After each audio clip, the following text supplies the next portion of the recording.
The knife slashed into the tire for the third time, letting out a hiss like a dying breath. Daniel Foster's hand trembled so violently that he almost dropped the blade. In his mind, the face of Grace, his 7-year-old daughter, appeared vividly. Her smile, her voice asking that morning why he looked scared. He had lied, telling her he was just tired. But he wasn't tired. Daniel was standing exactly 41 minutes away from death. Above him, the red light of the security camera in Parking Zone 7 blinked steadily. Daniel knew it was recording, and he knew exactly how this scene looked. A white man in his early 40s, wearing a janitor's uniform, vandalizing the CEO's Mercedes in the Barrett Tower parking lot at dawn. People would call it workplace rage, mental breakdown. They would handcuff him. And Grace would be left alone. But if he didn't do this, if he walked away, choosing safety, then in exactly 41 minutes, Olivia Barrett would turn the key in the ignition, and the bomb strapped beneath that Mercedes would erase her from the world. For the past 30 minutes, Daniel had tried every other option. His phone was locked away upstairs, 4 floors above, in his locker. This parking level had no signal. The security office was on the far side of the building, and the bomber had picked the only morning that month when the head of security was off-site for training. The emergency buttons were wired directly into the main system. If he used them, the bomber would hear through the scanner and detonate remotely. Daniel knew all this because he had seen the device with his own eyes. Truly seen it. Not just glanced, but spent 7 full minutes lying on his back beneath Olivia Barrett's car, flashlight in hand, listening to his heartbeat pounding against his ribs. A military-grade explosive, remote detonation capable, outfitted with a pressure-sensitive backup trigger. Whoever did this knew exactly what they were doing. The 4th tire was stubborn. Daniel had to saw twice more before the blade bit deep, air hissing out like a strangled scream. "Don't move! Hands where I can see them!" Daniel looked up. 2 security guards stood about 4 meters away, guns drawn. Behind them, the elevator doors were closing. Someone had raised the alarm. He dropped the knife and raised his hands. His fingerprints were all over the steel blade. His uniform was smeared with grease from crawling under the car. Evidence, perfect and perfectly damning. "I can explain." Daniel tried to keep his voice steady. "There's a bomb." "Save it." The first guard, Curtis Washington, whose office Daniel had cleaned hundreds of times, grabbed Daniel's arm and twisted it behind his back. "You're done." The second guard had already picked up the radio. "We've got the suspect restrained. Executive parking, Zone 7. Vehicle disabled. Mrs. Barrett, en route. ETA, 2 minutes. 2 minutes. Daniel's chest tightened. Olivia would arrive, see the car with shredded tires, see him in handcuffs, and demand answers.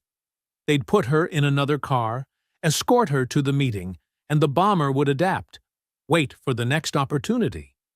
And next time, they might not miss, because Daniel had just burned the only warning he could send. Unless he could make them listen. Make them look under the car before anyone touched it. Make them understand this wasn't rage or revenge. It was the only choice that could keep her alive. "Please," Daniel said, as Curtis pushed him toward the security office. "Just look under the car. Please, before anyone moves it." "You're going to jail, Foster." Curtis tightened his grip. "Save your sob story for the judge." Ting. The elevator opened. Olivia Barrett stepped out, heels clicking sharply against the concrete. She was around 40, dark hair tied neatly back, wearing the charcoal gray suit she always chose for high-stakes meetings. Her eyes swept over the car first. 3 deflated tires, rubber torn open across the garage floor. Then they fixed on Daniel, pinned between two guards. Her expression shifted from confusion to fury in less than a heartbeat. "What the hell is going on here?" Daniel looked her straight in the eye. This was it. The only chance. The single moment to say something that might make her pause, question, hesitate long enough to check. "There's a bomb under your car," he said, voice clear and steady. "Planted sometime between midnight and 5 a.m. Military grade, remote detonator, pressure-sensitive backup trigger. I found it at 6:17 this morning. I had no phone, no way to call for help without alerting whoever's listening, so I slashed your tires. I had to stop you from getting in that car." Silence. A thick, humming silence. Olivia stared at him. Curtis and the other guard exchanged glances. Someone chuckled. A short, skeptical laugh. "You expect us to believe—" Curtis began. "Check the car," Daniel cut him off, his eyes locked on Olivia. "Right now, before anyone touches it. Call the bomb squad. Call the police. But don't move that car until someone looks underneath." Olivia's hand moved instinctively to her neck, touching the small pendant she always wore. Daniel had seen that gesture hundreds of times, in the late nights when she worked alone, thinking no one noticed. The pendant had belonged to her father, the man who built this company from nothing, who had died 6 months ago, leaving Olivia everything, including enemies Daniel had only begun to imagine. "Why would anyone want to kill me?" Her voice dropped low. "Because of the merger," Daniel replied. "Because someone doesn't want Barrett Automotive and Great Lakes Manufacturing to unite. Because your meeting this morning would finalize a deal that threatens a power big enough to plan an assassination and disguise it as an accident." Olivia's eyes narrowed. She was calculating. Daniel saw the moment she decided to take the threat seriously. Not because she believed him, but because every other option was worse. She turned to Curtis. "Call the bomb squad, now, and no one touches that car until they're done." "Ma'am, this clearly—" "Now." "Curtis?" The guard hesitated, then lifted the radio. Daniel's knees almost buckled. She had listened. She had actually listened. But the nightmare wasn't over. It had only just begun. Because in 90 seconds, the parking lot would swarm with police, bomb experts, executives. And someone inside this building, someone who knew Olivia's schedule, her habits, her security procedures, was watching, waiting, ready to detonate if Plan A failed. Daniel looked at her one last time. The person who did this is still here, and they're listening. Olivia's face went pale. She understood instantly. "Someone on the inside," she whispered. Daniel nodded, and they just realized the plan failed. If your heart's racing with Daniel's right now, make sure to subscribe so you don't miss what happens next. Each week brings another story of life, death, and the one choice that changes everything. Who inside the company has both the access to Olivia's schedule and the coldness to turn an assassination into an accident? Make your guess before the truth is revealed in the next episode. 6 hours earlier, Daniel Foster walked into the Renaissance Center parking garage at 5:45 a.m., the way he had for the past 3 years. Dark blue uniform, name badge. His battered cleaning cart rolled toward the service elevator. Invisible. That was what Daniel wanted. After the GM plant shut down in 2018, after Rachel left, after the court ruled that a night shift man wasn't a suitable single parent. After all of it, invisible felt like the safest choice. Work. Go home to Grace. Don't draw attention. No trouble. But this morning, something was different. Daniel was mopping the 3rd floor when he heard voices. 2 men speaking softly outside the large conference room. He didn't intentionally eavesdrop. simply because he was invisible, and the invisible hear everything. This morning, 6:45. Are you sure? There's no way? No one will know. It'll look like a mechanical accident. Mrs. Barrett will die on the way to the board meeting. Daniel froze. His fingers tightened around the mop handle. What about the merger? It will collapse. Great Lakes will pull out. And we will be able to... Footsteps moved away. They were walking off. Daniel immediately turned back to sweeping, head bowed, returning to invisibility. 2 pairs of expensive leather shoes slid past. He did not look up. The invisible do not watch. As they faded from earshot, blood boiled in Daniel. They were planning to kill Olivia Barrett. This morning, in less than 40 minutes, he could pretend not to hear. He could keep pretending. He could continue to hide. But he remembered Grace. Breakfast. The way she looked at him with wide eyes when he crouched to tie her shoelace. Daddy? Why do you look scared? I'm just tired, sweetheart. That was a lie. He was afraid because he had become so invisible, he was about to forget who he was. Afraid because Grace was growing up with a father who was a shadow, not a person. And now someone would die if he continued to hide. Daniel set the mop down. He walked straight to the elevator, heart pounding. He knew Olivia's routine. Everyone did. On board meeting days, she always arrived at the office at 6:30 and always parked in Zone 7, the front row next to the elevator. If there was something on her car, it was there right now. The elevator took 2 minutes to descend to the basement. The doors opened. The lot was as empty as usual, only a few scattered cars. Olivia's Mercedes sat in its usual spot. He scanned the area. No one. The security cameras blinked, their constant, indifferent rhythm. Daniel knelt. Lying face down, he crawled under the car and pulled a small flashlight from his tool belt. And he saw it. A small black device mounted firmly under the chassis, directly beneath the driver's seat. Wires ran to the fuel tank. The LED display read 0.4723. 47 minutes. Daniel's hand trembled as he shone the light closer.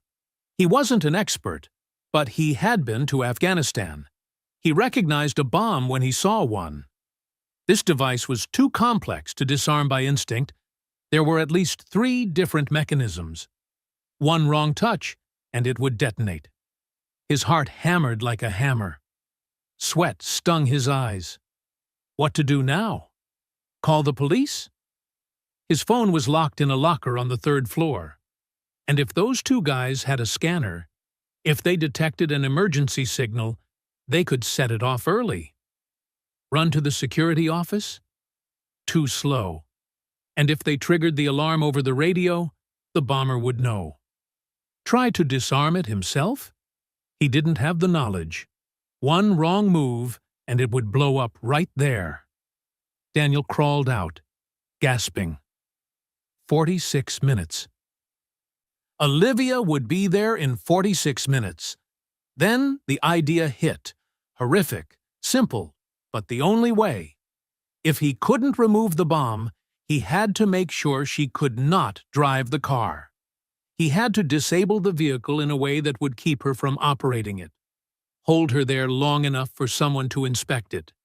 And if he had to pay a price, arrest for vandalism, lose his job, even lose custody of Grace, at least one woman would be alive. Daniel turned toward the maintenance cart. In the bottom drawer, he kept a utility knife for opening boxes, cutting tape, small chores. Now, it would save a life. Or destroy his. Maybe both. How do I know you're not the one who planted the bomb? Olivia Barrett stood about 3 meters away from Daniel in the small security office, a cramped room set apart from the parking area where the bomb squad was still working. Curtis Washington guarded the doorway, hand still on his gun. 3 more officers waited outside. "You don't," Daniel replied calmly. "But if I wanted to kill you, why would I slash the tires and draw attention to myself?" Olivia studied him. "Maybe you had second thoughts. Maybe you didn't plan it through. Or maybe I'm telling the truth." Curtis's radio crackled. "Washington, this is Bomb Squad Command. We've confirmed the device. Repeat. Confirmed. Military grade. Still active. We're neutralizing it now." A heavy silence swallowed the room. Olivia sank into a chair, her legs giving way. Her trembling hand found her necklace. "Dear God, you were right." "Yes, ma'am." "Someone really tried to kill me." "Yes, ma'am." "And you saved my life." Daniel said nothing. He didn't feel like a hero. He just felt like a man who had wagered everything, his job, his custody, his freedom, and somehow, miraculously, had won. Olivia looked up, really seeing him for the first time in 3 years. Not through him, not past him, but at him. "What's your name?" "Daniel Foster, ma'am, but people call me Danny." "Danny." She repeated it, testing the sound. "How long have you worked here?" 3 years, 4 months. "And I never even knew your name." Not a question. A realization that stung. Daniel shrugged. "I work nights. Cleaning crew. We don't get seen much." "It doesn't have to be that way." "No, ma'am. But that's how the system works." Olivia rose, stepping to the small window overlooking the garage where the bomb squad was still busy. "My father built this company on the belief that every worker matters. The person on the assembly line was as valuable as the one in the boardroom. I told myself I was carrying on that legacy. But I didn't even know the name of the man who just saved my life." "You've got a lot of employees," Daniel offered. "That's no excuse." Curtis interjected. "Ma'am, we need to talk about security. If there's an inside leak—" "Right." Olivia turned back, her executive tone returning. "Danny, you said you overheard 2 men talking. Do you recognize their voices?" Daniel hesitated. I'm not sure," they whispered. "But you heard them mention the merger." "Yes. They said when you die, Great Lakes will pull out. And we'll be able to—" Then they stopped. "We'll be able to what?" "I don't know." They walked away. Olivia tapped her fingers on the armrest, thinking, who benefits if the merger collapses? Who loses if it goes through? Curtis answered, competitors. Some board members want to split off. Investors are afraid of dilution. Martin Kowalski. The name burst from Olivia's lips. Curtis and Daniel both turned to her. Your CFO? Curtis asked. He's been against it from day one. Said it was too risky. Said we're expanding too fast. Olivia's face hardened. But it can't be, Martin. We've worked together 15 years. Ma'am, Daniel said gently, I'm not accusing anyone. But someone planted that bomb. And someone knew exactly when you'd get in that car. Just then, Olivia's phone rang. She looked at the screen, her face paling. Martin, he's calling, asking why I'm not at the meeting. Don't answer, Curtis said quickly. I have to. If I don't, he'll know something's wrong. Olivia picked up and hit speaker. Good morning, Martin. Olivia, the meeting's in 10 minutes. The Great Lakes reps are waiting. Where are you? I'm having car trouble. I'm taking care of it. A tiny pause, but Daniel noticed it. What kind of trouble? Minor, mechanical. I'll be up in 15 minutes. Do you want me to send a company car down? No need. I've got it handled. All right, I'll stall them. But Olivia, they flew in from Chicago. We can't keep them waiting long. I understand. Thank you, Martin. She hung up, looking between Daniel and Curtis. He didn't ask if I was okay, she said softly. Didn't ask if I needed help, only if I could make the meeting. Maybe he's just focused on work, Curtis suggested. Or maybe he already knew I was supposed to be dead, and was wondering why I'm not. A knock at the door. "Ma'am, Detective Martinez is here to see you." A woman in a dark blue suit stepped in, mid-30s, sharp eyes. "Mrs. Barrett, I'm Detective Elena Martinez. I'll be leading the investigation." "Hello, Detective. The bomb squad has neutralized the device. C4, remote detonator. If it had gone off, it could have taken out the whole block. Whoever did this wanted to make sure you didn't survive." Olivia swallowed hard. "What happens now?" "Now we find out who planted it. We'll need access to your security system, personnel files, financial records, anything that could point to motive. Of course, whatever you need." Martinez turned to Daniel. "You're the one who found it?" "Yes, ma'am." "I'll need a full statement. Every detail you remember about the two men you overheard." Daniel nodded. "I'll try to recall everything." "Good." Martinez looked between them.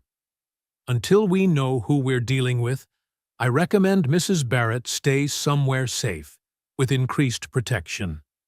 I have an important meeting." "With all due respect, ma'am, you just narrowly escaped an explosion.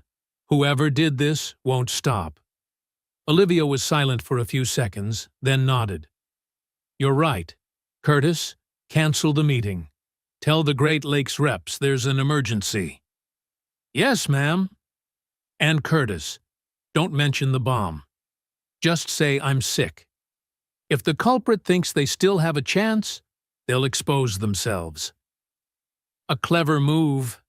Daniel felt a strange flicker of pride, a sense they were truly working together now, not as CEO and janitor, but as two people solving a dangerous puzzle. Martinez turned back to him. "Mr. Foster, I'll need you to stay. We've got a lot to do." "Of course." "And, Mr. Foster?" Olivia called. Daniel turned. "Thank you for seeing what others missed, for not walking away." Daniel hesitated. 3 years of hiding, of trying to disappear, and now the most powerful woman he'd ever met was thanking him for being seen. "I just did what anyone would have done," he finally said. "No," Olivia shook her head gently. "Not anyone. Most people would have looked away." 4 hours later, Daniel sat in a small conference room with Detective Martinez, 2 FBI investigators, and a laptop replaying security footage. "Rewind that part," Daniel said. "Yes, 5:23 a.m. Martinez hit the key. The screen showed 2 shadowy figures walking down the third-floor hallway. The quality was poor. Dim lighting, top-down angle. But Daniel saw enough. "The one on the left," he pointed. "That walk looks like one of the guys I heard." "Can you identify him?" Martinez asked. Daniel squinted. White shirt, dark trousers, about 6 feet tall, but the face isn't visible. "Too bad the system's outdated," Agent Reeves muttered. "This quality won't even run a facial match." Martinez fast-forwarded. "Here, 5:28. They take the elevator down." The 2 figures disappeared inside the car that led to the parking garage. "So they went below," Reeves said. "Timing matches the forensics estimate for device placement." "But we still don't know who they are," Martinez sighed. "No clear ID, no employee swipe logs that early." "Unless they used high-level access cards," Reeves replied. "Cards that open any door, any time." Martinez scrolled through the access list. 12 people hold those cards. Olivia Barrett, Martin Kowalski, 6 board members, head of IT, head of security. "He's away for training," Daniel interjected. "That's why they picked today." "Exactly." Martinez marked it down. "That leaves 11. All senior staff," Reeves noted. "All with plenty to lose if the merger happens. Or plenty to gain if it doesn't." Martinez added. Daniel's phone buzzed. Mama Josephine. Sorry, I have to take this. It's the woman watching my daughter, he said, stepping into the hallway. Mama Joe? Danny, my dear, came the warm voice of the woman who'd cared for Grace for 3 years. Did you get yourself arrested? Even now, Daniel chuckled. Not yet. At least, not yet. Good. Because Grace keeps asking why there are police outside your house. His stomach dropped. Police? Where? They say they're protecting Grace, that your family's been threatened. Danny, what's happening? I'll explain later. Is Grace okay? She's fine, a little scared, but I told her to hold the cat and bake cookies. She's calmer now. But Danny, that child needs to see her father. I know. I'll come home as soon as I can. You did something brave, didn't you? I can hear it in your voice. Just like your father. His throat tightened. Mama Joe was the only one who knew about his father in Beijing, whom she'd never met. But somehow, she understood, in the way people who've known loss always do. I just did what had to be done, Daniel said. That's the definition of brave, son. Go do what you must. We'll be here waiting. He hung up, taking a deep breath. Amid the chaos, her words somehow made it all feel bearable again. When he returned, Martinez and Reeves were mid-argument. It can't just be Kowalski, Reeves was saying. He doesn't have the technical skills to build something like that. But he's got money to hire someone who does, Martinez countered. Daniel cut in. What about IT? Someone who could disable the cameras, adjust the access logs? Both turned toward him. Mr. Foster's right, Reeves said slowly. We've been assuming the mastermind's an executive. But what if there are two? One with motive, one with capability. Martinez opened a new window. IT personnel. Who has security system clearance? 5 people. Reeves read over her shoulder. Head of IT, 2 senior admins, 1 cybersecurity specialist, 1 hardware tech. Check who's connected to Kowalski, Martinez ordered, or any exec with a motive. Daniel suddenly remembered. This morning, on the 3rd floor, I saw someone entering the server room, around 5:15. Who? Not sure. Light hair, wearing a hoodie, odd for office attire. Martinez typed quickly. Server room access at 5:15. Here. Card used, Dwayne Miller. Who's Dwayne Miller? Daniel asked. Hardware technician, Reeves read from the file. 2 years here. Before that, well, that's interesting. Former union worker at the GM assembly plant. The air shifted in the room. The plant shut down in 2018, Daniel said quietly. Same one I worked at. Martinez's eyes locked on him. You know him? I'm not sure. The plant was huge. Hundreds of workers. Then a memory flashed. A tall, thin man with blonde hair, always preaching about the union-like gospel, always complaining management didn't care about the workers, fired and blaming everyone but himself. Dwayne, Daniel murmured. Yeah, I remember him. He was bitter. Really bitter. Bitter enough to kill? Reeves asked. I don't know, but he blamed the suits upstairs for the closure, said they moved production overseas for profit and left us behind. Martinez grabbed her phone. I want a team at Dwayne Miller's workstation, now, and get me Martin Kowalski's financial records, any unusual transactions. Everything accelerated. 2 officers rushed out. Martinez coordinated over the phone. Reeves typed furiously, tracking digital traces, and Daniel stood frozen, realizing he'd just helped identify a potential killer. A man who'd once been his co-worker. Someone who'd suffered losses like his own, but had chosen a darker path. Martinez slammed down her phone. Miller's gone, And Kowalski's office says he stepped out for a private call 15 minutes ago. They're running, Reeves said. Or getting ready to try again, Daniel added. All eyes turned to him. The bomb didn't go off, he explained, but they still want the merger dead. They still want Olivia Barrett dead. They just need a new plan. Martinez drew her gun. Where's Mrs. Barrett? In her office, Reeves said. Guard posted outside. Not enough. Move her now. They all ran. They raced down the hallway. Martinez in the lead. Reeves close behind. Daniel bringing up the rear. The sound of his worn work shoes hitting marble echoed differently from their sharp leather heels. Olivia's office was on the 22nd floor, corner of the building, overlooking the Detroit River. When they reached the elevator, Martinez slammed the emergency button to hold the door. If Miller and Kowalski are working together, Reeves said as the doors closed, there could be more, something beyond the car. In the building, Martinez agreed. Right inside her office. Electrical systems. Anything Miller had clearance to access. Daniel's stomach tightened. He had access to almost everything. As a hardware tech, he always had a reason to be anywhere.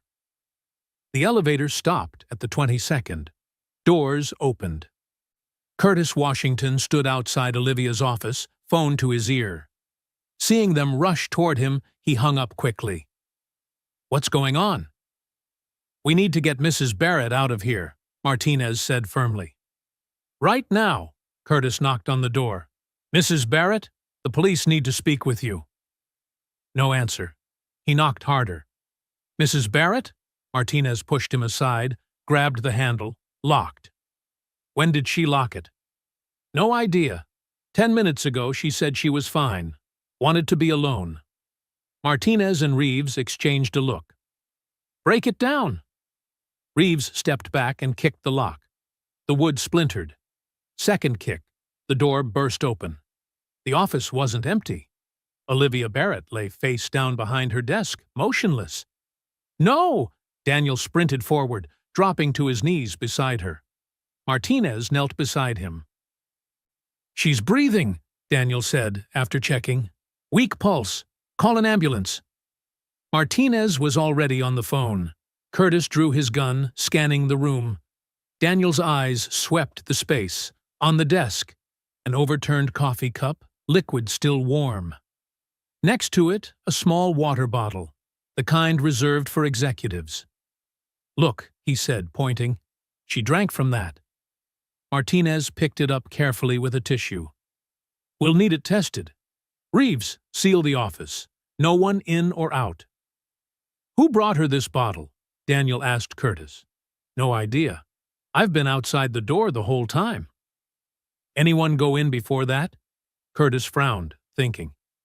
Her assistant, Karen, brought in some files about 15 minutes ago. And... Wait. There was an IT tech. Said he needed to check her computer for a network issue. Daniel's blood went cold. What did the tech look like?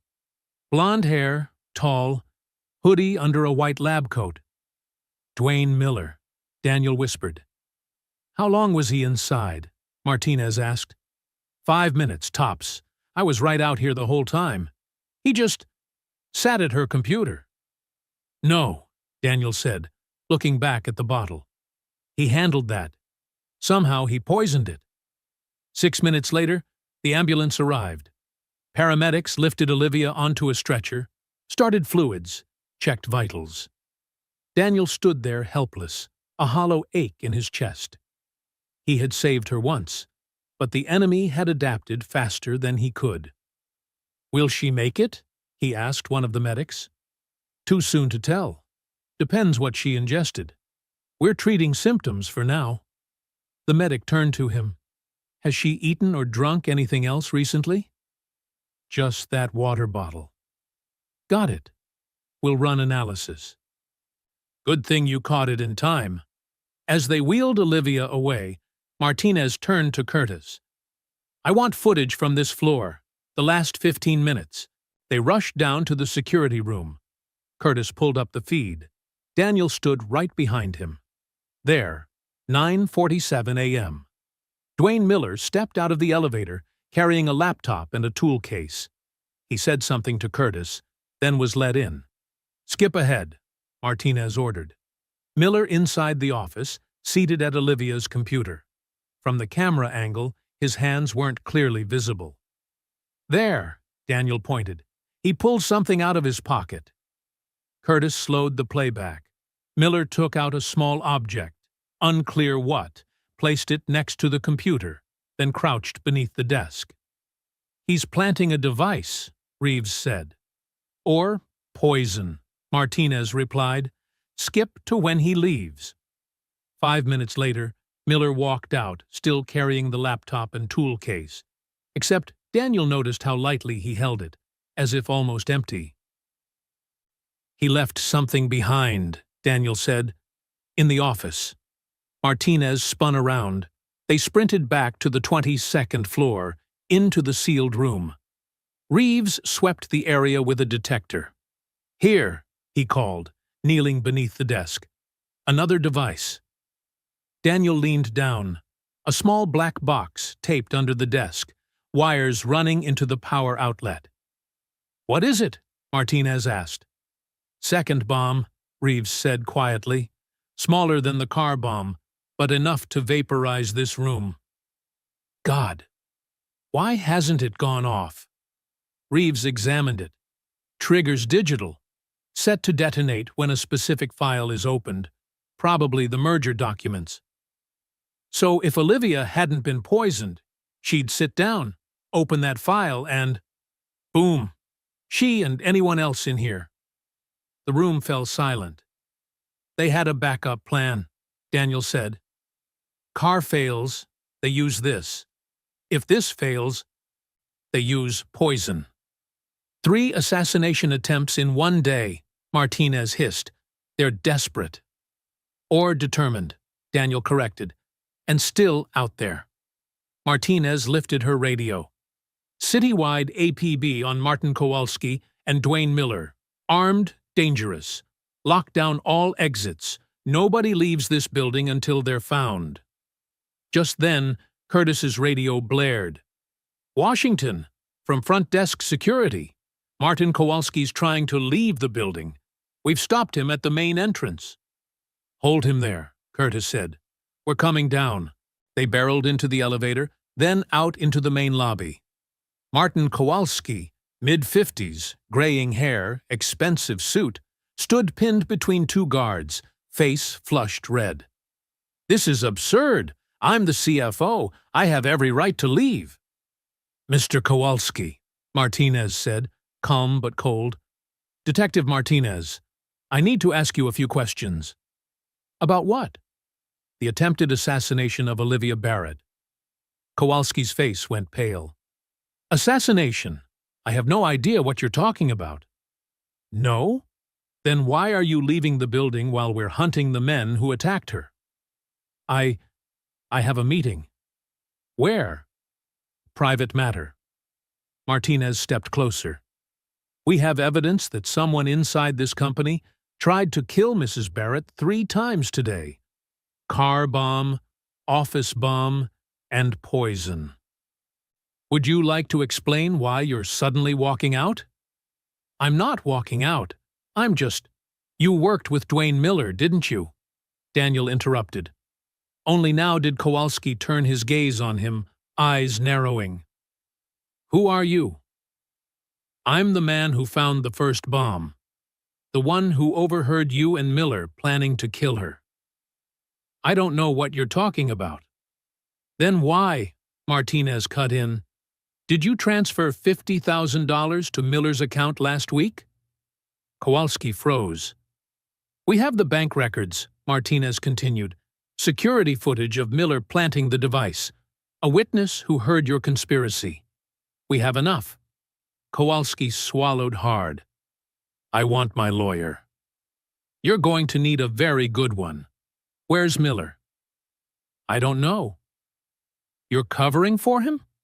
"I'm not covering anyone. I don't know where he is.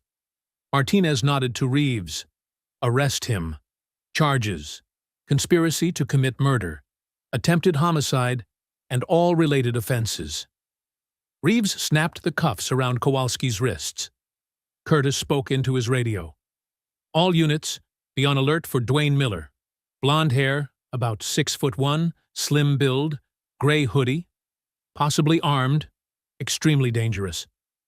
Daniel scanned the lobby. Dozens of people, employees, visitors, watched as the CFO was handcuffed. One of them could be Miller. He could be standing right there, watching. Then, a sudden explosion thundered through the building, echoing from somewhere above. Everyone in the lobby froze. Then, chaos blew open. Screams, people surging toward the exits. 12th floor. Curtis listened to the radio. Server room. There's a fire. Miller, Daniel said quietly. He's wiping the evidence. Martinez sprinted for the elevators, but the system had locked down under fire protocol. She swore. Stairs! Go! They charged up. Martinez, Reeves, Curtis, and Daniel. 12 flights. Daniel's heart pounded, lungs burning, but he didn't slow. The 12th floor was choked with smoke. Sirens shrieked. Sprinkler heads blasted water, useless against the chemical blaze devouring the server room. Server room! Curtis pointed down the hall. They ran, shielding their faces. The door was flung wide, flames licking at rows of racks. The heat bit their skin. And in the middle of the fire, laptop in his arms, stood Dwayne Miller. Don't move! Martinez drew her gun. Put the computer down. Miller turned, face smeared with soot, and didn't comply. He hurled the laptop straight into the flames. Too late, he rasped. The evidence is gone. Miller, get out of there now, Reeves barked. This floor's about to collapse. Miller laughed, a twisted sound. Let it collapse. Like they let the plant collapse. Like they let our lives collapse. Daniel took a half-step closer, hands open. Dwayne, I know you. We worked together at GM. I remember you. Miller squinted through the smoke. Foster? Danny Foster? Yes. You were there too. You lost everything too. Yes, but I didn't kill anyone for it. Why not? Miller screamed. Why not? They took everything. Jobs, homes, families. They don't care if we live or die. We're just numbers. A line item to cut. Olivia Barrett didn't close the plant. She's one of them. The upper tier. The rich. The ones who never worry about rent or the next meal. She deserves to die. No, Daniel said firmly. She doesn't. No one does. Dwayne, I know you're angry. I'm angry too. But this, you don't understand. Miller lunged forward, eyes wild. You still have a daughter. You still have a reason to live. Me? My wife left. My son won't speak to me. I lost the house, the car, everything. So yes, I helped Kowalski. He paid, and I finally had a chance to get even. Behind them, a terrible cracking sound. A section of ceiling crashed down. Move now, Curtis shouted.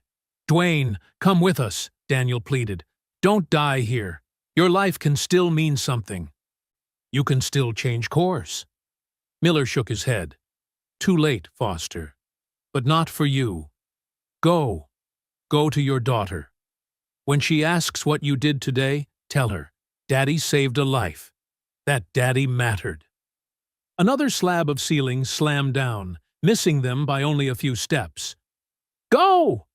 Martinez yanked Daniel back. They turned and ran, through the smoke-clogged hallway, pounding down the stairs, bursting out of the building as the floor above thundered like storm under their feet. Behind them, a violent explosion. Floor 12 gave way. They spilled onto the sidewalk, gasping, their clothes reeking of smoke. Fire engines wailed. A crowd gathered before the flaming Barrett Tower. Daniel collapsed onto the curb, head in his hands. He had saved Olivia. but he couldn't save Dwayne Miller. Martinez sat beside him. "You can't save someone who doesn't want to be saved." "I know," Daniel's voice was raw, "but he was like me. Same work, same layoff. The only difference is I have grace. And you chose differently. You chose to live, to keep fighting. Miller chose revenge." Daniel looked up at the burning tower. "Does everyone really have a choice?" "Yes, and you chose right." Curtis's radio squealed. "Washington, from the hospital. Mrs. Barrett is awake. She's asking for Mr. Foster." Daniel sprang up. "Is she okay?" "Recovering. She's going to make it." Relief washed through his chest. She was alive. 3 assassination attempts, and she was still alive. "Let's go," Martinez said. "I'll take you to the hospital." Olivia Barrett looked small in the hospital bed, IV line in her arm, heart monitor blinking. But her eyes were bright, and a thin smile formed when Daniel stepped in. "Danny Foster," she said hoarsely. "The man who saved my life. For the 2nd time." "How are you feeling?" "Like I was poisoned." She smirked. "Doctor says if you hadn't found me when you did, I wouldn't be here. And the bomb in my office. Don't say just doing my job. You saved me.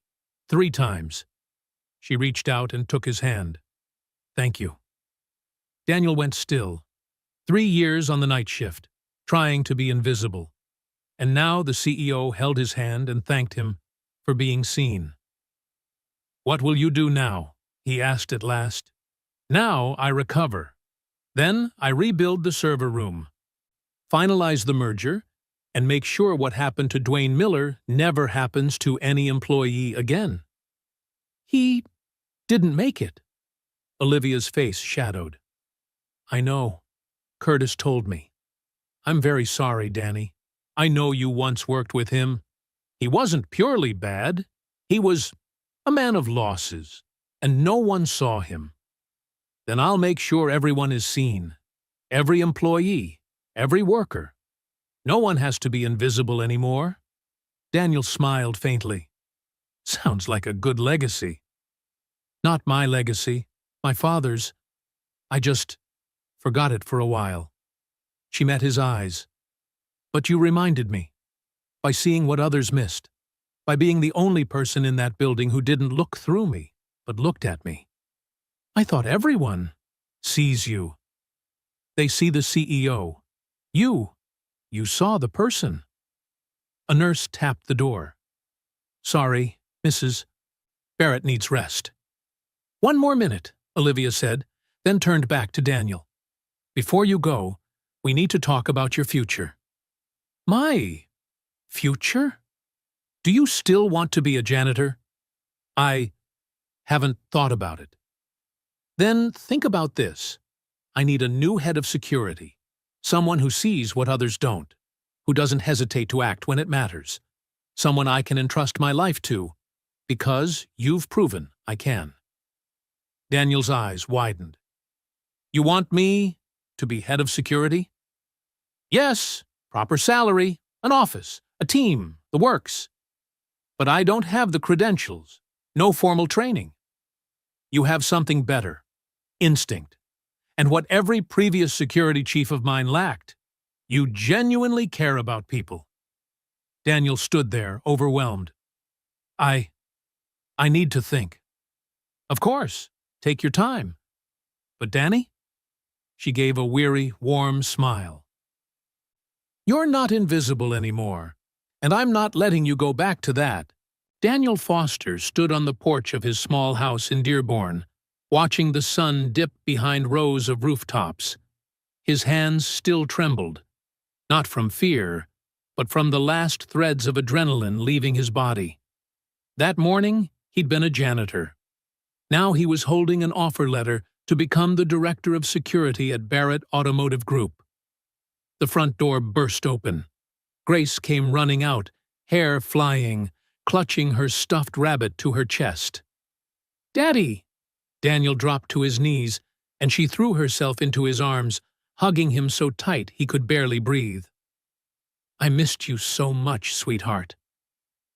"Mama Joe said you did something brave. Is that true?" Daniel looked into her wide eyes, the same color as Rachel's, but shining with Grace's own innocence. "Daddy just did what he had to do." "That's what Mama Joe said, too." "She said that's the definition of brave. Mama Joe's a wise lady.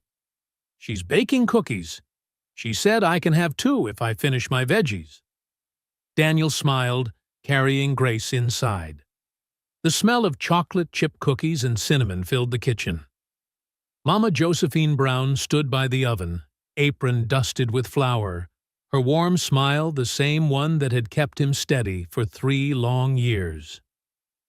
"Our hero's home," she said, hugging him with a flowery arm. "Danny, you okay?" "I'm fine, Mama Joe." "Don't lie. I can see it in your eyes. You've seen things today, things you prayed you'd never see again." Daniel set Grace down. "Sweetheart, can you bring Daddy a cookie? I think I earned one today." "You earned 3, Grace declared, running to the kitchen. Mama Josephine guided Daniel to the sofa, resting her warm hand on his shoulder. "Tell me everything." And he did. The bomb, the shredded tires, Olivia, Martin Kowalski, Dwayne Miller, the fire. She listened without interrupting, her wise eyes never leaving him. When he finished, she was silent for a long time. "Dwayne Miller," she finally said. "I remember him from the union meetings, always burning hot, always angry. He had a reason to be." "Yes, but anger's like fire, Danny. It can warm you, or burn you to ashes. He chose to let it burn him." She brushed his cheek gently. "You didn't. You chose to use it to keep others warm." "I don't feel like a hero," Daniel said softly. "I feel like I should have done more. I should have saved them both." "You can't save someone who doesn't want saving. My husband taught me that." Her voice softened, drifting back through years. In '67, during the riots, he ran into a burning building to save people. Pulled out 7. The 8th, a young man named Marcus, refused to come. Said he'd lost everything, nothing left to live for. My husband tried to drag him out, but Marcus pushed him away. The building collapsed. Daniel swallowed hard. "I'm sorry." He carried that sorrow his whole life, wondering if he could have said something different. But before he passed, he told me, "Josephine, that day I saved 7. I won't let the one I couldn't save erase the 7 I did." She looked deep into Daniel's eyes. "You saved Olivia Barrett. You saved everyone who could have died when that floor collapsed. You saved Grace from growing up without her father. And maybe, just maybe, you saved yourself. Don't let Dwayne Miller take that away from you." Grace came running back, balancing a plate of cookies. "Daddy? Mama Joe said you get 3. Daniel laughed through tears he hadn't realized were falling. "Thank you, sweetheart." She climbed onto his lap, eyes wide. "Why are you crying?" "Sometimes grown-ups cry when they're happy. Are you happy?" Daniel looked at her, her shining eyes, her messy hair, her chocolate-stained dress, and realized, despite everything, the answer was yes. "Yes, I am. Because I came home to you, and that's all I ever wanted." A week later, Daniel stood before a door with a gleaming nameplate. Daniel Danny, Foster Director of Security. He'd been staring at it for 5 minutes, heart thumping. The blue janitor uniform was gone, replaced by the gray suit Curtis had helped him pick out. The new shoes were stiff. The tie felt like a noose. "You'll get used to it." Daniel turned. Olivia Barrett stood there, navy suit crisp, looking far stronger than she had in the hospital. "Mrs. Barrett, I didn't expect you back this soon." "Call me Olivia. Doctor said another week off, but there's too much work." She nodded at the door. "Go on in. Or are you planning to admire your nameplate all day?" Daniel chuckled awkwardly and pushed the door open. The office was bigger than he'd imagined. Window view of the city, polished desk, brand new computer, empty shelves waiting to be filled. "This is a lot." "It's what you deserve." Olivia's tone was firm. "Danny, I want you to understand. You're not here because I feel guilty or indebted. You're here because you're the best person for the job. But I've never run a security department before." "Then you'll learn. Curtis will be your deputy. He's experienced and respects you. I've hired an FBI consultant to train you. You'll have every resource you need." "Why do you trust me this much?" Olivia walked to the window, gazing at the city skyline. "My father used to say, don't hire the one with the best resume. Hire the one with the best heart. Skills can be taught. Character can't." She turned back to him. "You showed me your character, Danny. You chose what was right when it mattered most. That's the kind of man I want guarding this company." Daniel swallowed hard. "I won't let you down." "I know." She handed him a folder. "Quarterly budget. I want you to rebuild our entire security system from the ground up. New tech, new training, new procedures, everything." Daniel opened it, eyes widening at the figures. "That's a lot of money. I almost died 3 times in one day. I intend to make sure no one else in this company ever comes that close again." She paused, then added softly, "And Danny, I want a reporting channel for hourly workers, maintenance, custodial, warehouse, so they can voice safety concerns without fear, so they can be seen. A hotline? A promise that no one in this company will ever be invisible again." A warm tightness filled Daniel's chest. "I'll make it happen." "I know you will." Olivia smiled, extending her hand. "Welcome aboard, Director Foster." 3 months later. Daniel sat in the large conference room, watching his new security team deliver their reports one by one. 12 faces, half seasoned experts, half promoted from within, sat upright, taking careful notes. Beside him, Curtis Washington flipped through a thick stack of reports. "In summary," Curtis said, "security violations are down 73%. Workplace accidents down 68%. The employee hotline received 247 calls in the first month. 89 of them led to concrete safety changes." At the head of the table, Olivia nodded. "Impressive numbers, but Danny, tell me about the people. Who called? What did they say?" Daniel opened his laptop. "Last week, Maria Rodriguez, custodial, called because she smelled gas in the warehouse. It's a low-traffic area, so nobody had noticed. We checked. Major leak. Could have exploded." "So she saved lives," Olivia concluded. "Yes, and now she knows her voice matters." Olivia's gaze softened. "That's exactly what my father would have wanted. Well done, everyone. Keep it up." The meeting broke up. Olivia subtly signaled for Daniel to stay. She led him back to her office, where a new marble plaque had been mounted on the wall. The Dwayne Miller Scholarship Fund. Honoring the workers who built this city. Daniel read it twice. His throat tightened. "You named it after him?" "He's gone," Olivia said quietly. "But there are thousands like him, kids of plant workers who can't afford school. I think my father, and maybe Dwayne on a better day, would want them to have a chance." "How big is this fund?" 10 full scholarships a year, she said. "Priority to children of current Barrett employees and former employees." Then Olivia looked Daniel straight in the eye. I can't change what happened to Dwayne, but I can keep others from feeling invisible the way he did." "This is a beautiful thing you're doing," Daniel said. "We're doing," Olivia corrected. "You're the one who proposed including former GM workers." Daniel remembered that long late-night conversation, telling her about co-workers wiped out when the plant closed, some who got back up, others who never did. He hesitated, then said, "I'd like to invite Helen Kowalski to the announcement. Is that okay?" Olivia's face darkened. "The sister of the man who tried to kill me?"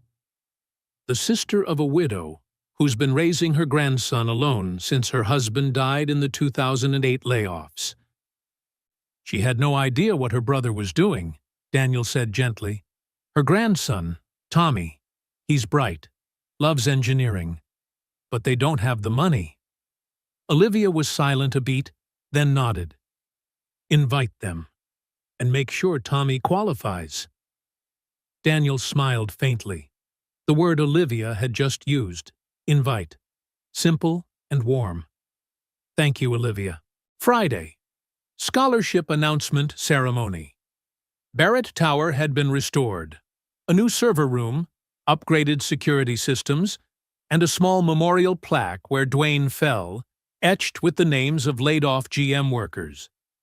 Helen arrived with Tommy, a lanky teenager in glasses, an electronics book tucked under his arm. She looked lost until Daniel stepped up. "Ms. Kowalski, thank you for coming." "Thank you for inviting us," she said, voice trembling. "I wasn't sure, after what Martin did." "You're not responsible for that," Daniel said. Helen's eyes reddened. "You know the layoff slowly killed my husband, right? Not literally, but he lost his job. Then our house, then his pride. One day his heart just stopped.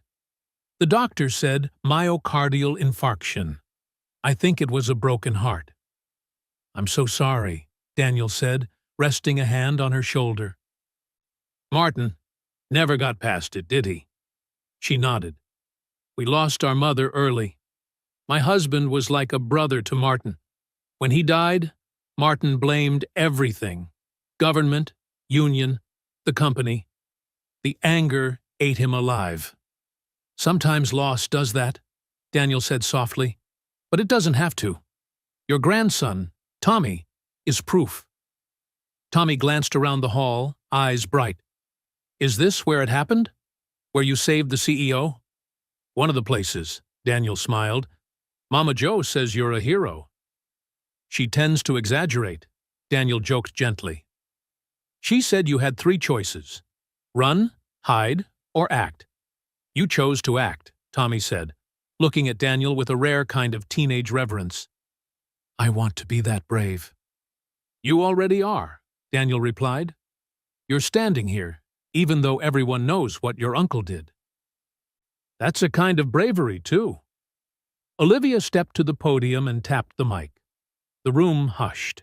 She spoke about the crisis 3 months earlier, about how close they'd come to losing too much, about the lessons learned.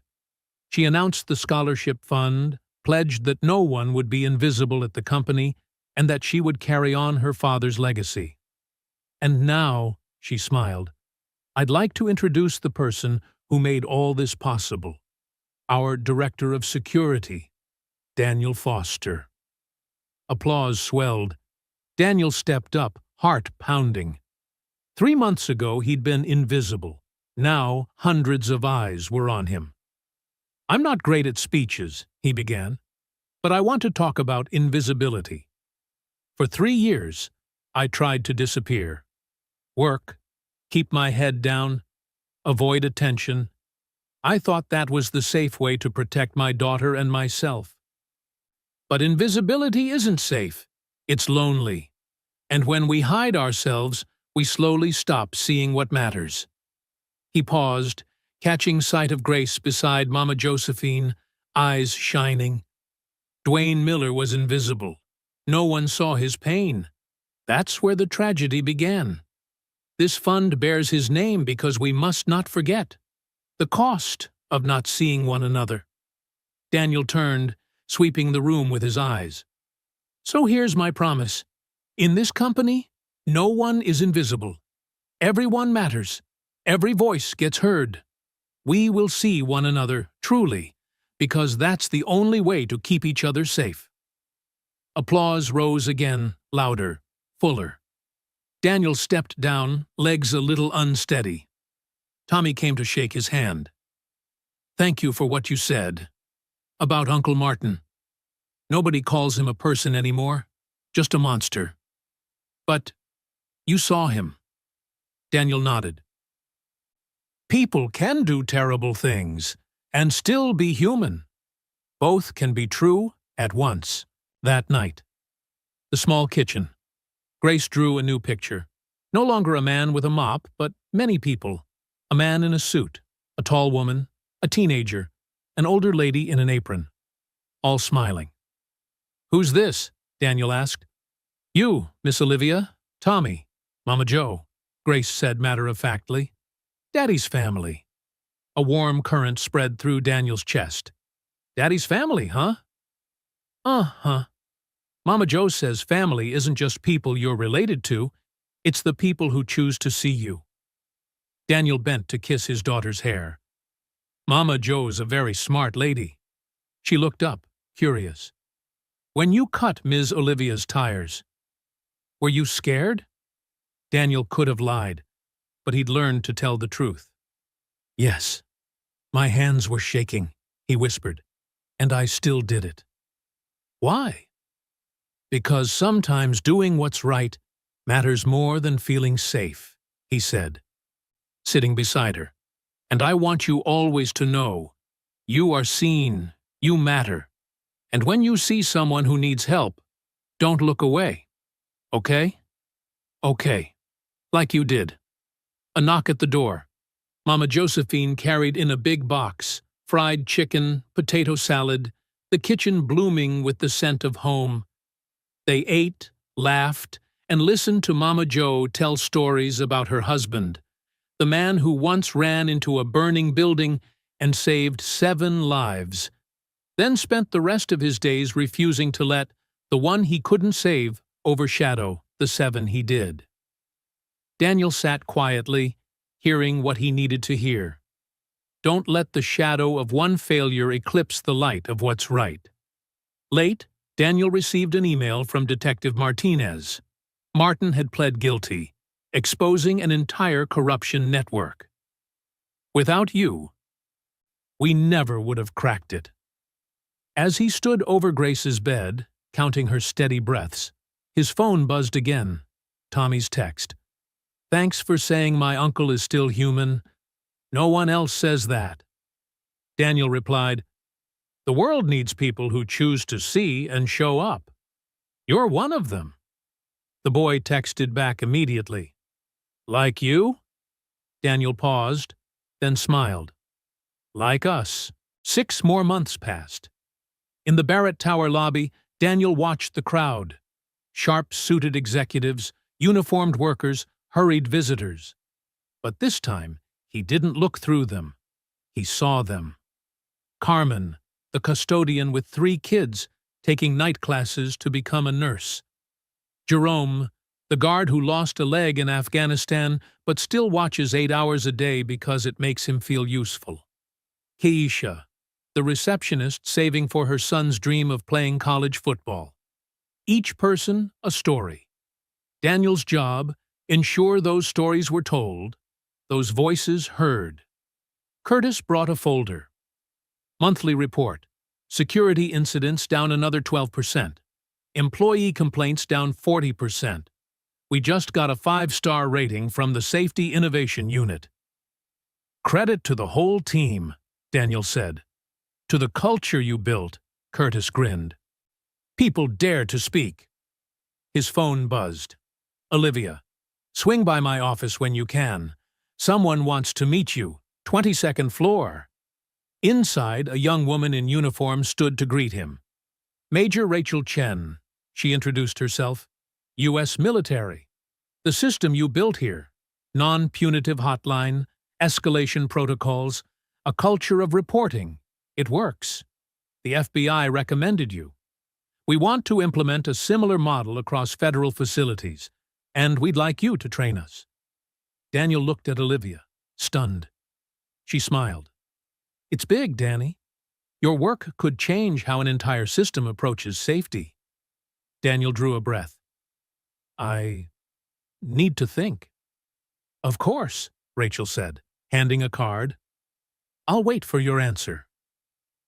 When the door closed, Daniel dropped into a chair. 6 months ago, I was pushing a mop. 6 months ago, you saved my life, Olivia corrected. Now you're saving many more, by teaching people to see one another. Daniel thought of Dwayne, of Tommy starting his scholarship, of Maria, who smelled the gas. He looked up. All right, I'm in. Olivia smiled. I knew you would be. That evening, the kitchen bustled again. Mama Jo taught Grace to cook spaghetti. Easy, honey. Don't snap the noodles. Daniel leaned in the doorway, watching them. This was family, not just by blood, but by choice and presence. After dinner, Grace brought out a crayon-drawn family tree, each branch with a name. Grace, Danny, Mama Jo, Olivia, Tommy, Curtis.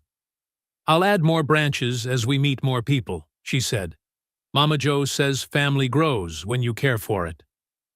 As night fell, Daniel and Mama Jo sat on the porch, cool air soothing the day. Do you remember when I asked you to watch Grace? He asked. I do. You looked like a man who'd lost everything. I had. My wife left. The court said I wasn't fit to raise a child. The plant closed.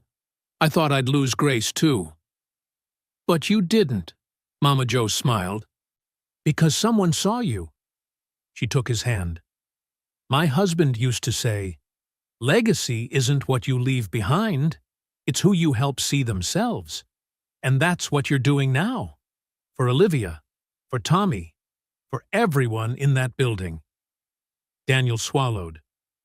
I learned it from him. And from you. Now you pass it on. Like seeds, she said. What we plant today becomes trees tomorrow. 1 year later, Renaissance Center parking lot, Section 7, the beginning point. Daniel stood beside Olivia, staring at the stretch of concrete where that tire once hissed like a dying breath. He used to think that was the end. Turned out, it was the first letter of a new sentence. Do you still think about it? Olivia asked. Every day, he said. I thought that was my ending. Turns out, it was my beginning. She smiled. Good news. Tommy got into MIT. Maria graduates as a nurse next month. The Dwayne Miller Fund has supported 47 students. Your security model's been adopted by 23 federal facilities, all because one man chose to act. Daniel shook his head. Not one man. A community.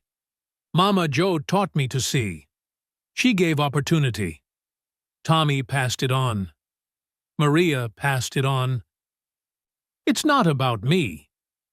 It's about us, Olivia corrected. About what happens when we choose to see one another. His phone buzzed. A text from Grace. I drew the planter for class today. Teacher said it's profound. I told her I learned it from Mama Jo and from you. Love you, Dad. Daniel laughed and showed Olivia. She gets it, Olivia said. Every choice is a seed. They parted ways. Daniel lingered, eyes on the white-painted number 7. He thought of Dwayne and Martin, of those who chose bitterness over hope, and of the price of invisibility. Then he thought of Tommy, Maria, 47 students, Carmen, Jerome, Keisha, and Grace, the ones learning to see and to be seen. That knife once cut through a tire with a hiss. But the death that day wasn't of a man. It was the death of an illusion, that hiding was safe. What was born instead was a harder but truer truth. Being seen makes you vulnerable. But that's the price of mattering. Daniel turned toward the elevator. He had a team meeting, then dinner with Grace and Mama Joe. He had a life full of people who saw him, and whom he saw in return. And in the end, that was everything. And so, we place another story on the shelf. Each one a small world to visit for a while, isn't it? I have a question for you. If you were building a library of experiences, what title would you give this story? The Art of Being Seen? The Knife and the Tree? The Invisible Man Who Found His Voice? Comment with your title. I truly want to know. If you enjoy stories like this, subscribe so you won't miss the next one. A single like helps this story reach someone who might need it. And if you'd like to stay a little longer, turn on the bell. Each week, we'll plant another seed in this shared library. Thank you for staying till the end. It's an honor to build this collection with you. See you in the next story.